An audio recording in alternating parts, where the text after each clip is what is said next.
Hi, my name's Alan Pollock. In the rugby world, I'm more commonly known as Polly, and I've been around a long time. I love rugby, and I've been doing it at senior levels since 1980, so that's a long time ago. We're here at North Shore Rugby Club. My playing career was with two other rugby clubs, Platoni in Wellington and East Coast Bays up here in North Harbour. I'm here at North Shore because this is where my son plays. I'm here today helping coach the North Shore under-21s, and it's all about sharing the love.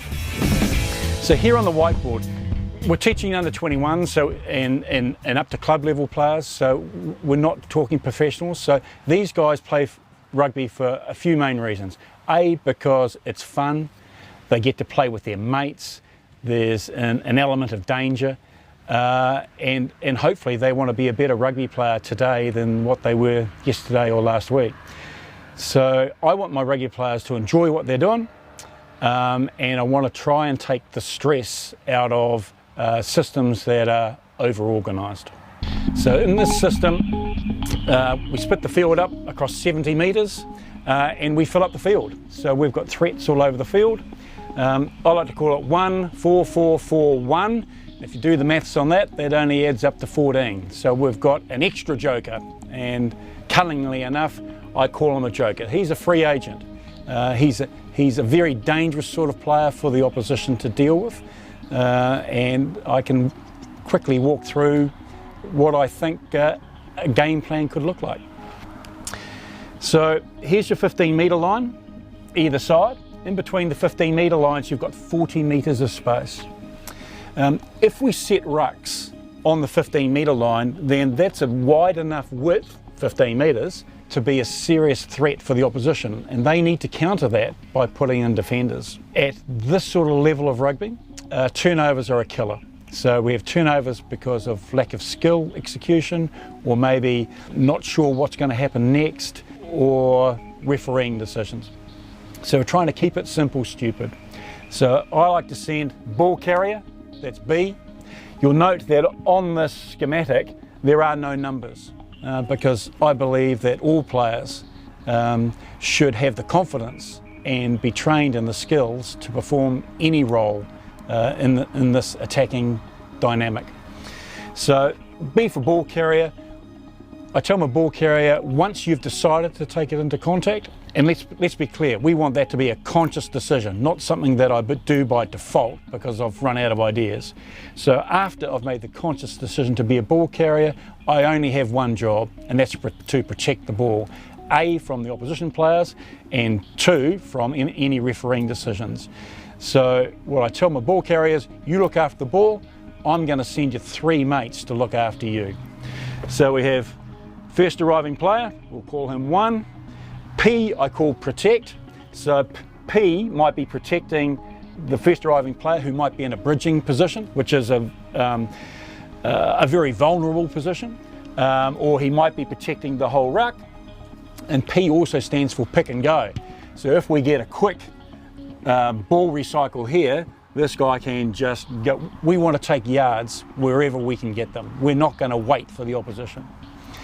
We've got an H for halfback. Doesn't have to be the guy with number 9 on his back, and often he's not if we're playing high tempo. We've got a threat out here. Here's my joker. A pod of 3 with a player out the back.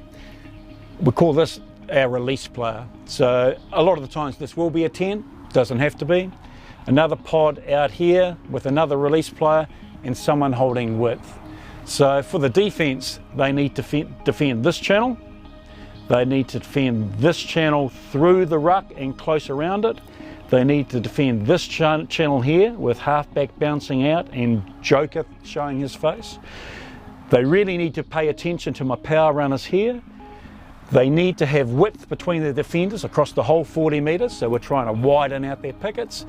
And they need to cover the kick pass. So there are a whole lot of threats for the opposition to worry about. We have our ball carrier, our first arriving player, our P for protect or pick and go, a halfback. So we're sending 4 players to the ball carrier. So we're making sure that we're not turning the ball over at the ruck. Once we've secured the ball, then it's up tempo is up to us. So we can decide one of two tempos, either play very, very fast before the opposition, not allowing the opposition to get into their defensive structures and migrate their slower players closer to the ruck. So we can either play very fast, or if we can't play at the fast tempo that we want, we go to the other extreme. We go very, very slow. We take time to set up this sort of attacking scenario, all the while remembering, play what you see. So we've got attacking threats here, and we can hit this blind with three players. We can use our halfback, our joker, and our sideline threat. So we can have three players down this narrow channel. This channel here, the same.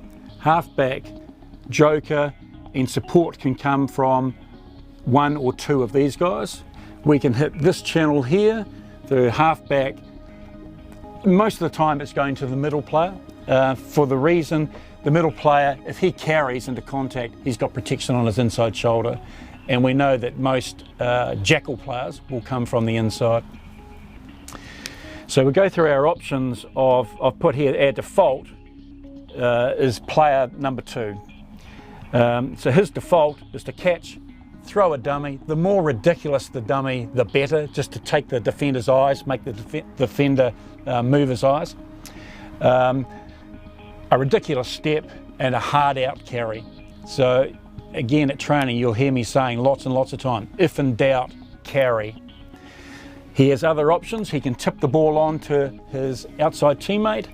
He can rip the ball to his inside teammate, or he can play a release where he carries and 3 is an attacking threat, and we pass the ball out the back of 3 to here. And then this playmaker has got this group of 4 to work with. So we have lots of options. So that's a brief overview of this 1-4-4-4-1 setup. So now we're going to try and take this off the whiteboard and put it out there on the training paddock. So the key points I'll be saying to the players is, don't be stressed about where you're standing. The roles are only general and generic. If in doubt, carry, go forward. When we set a ruck, the first place to look is look blind. We'll see how they go.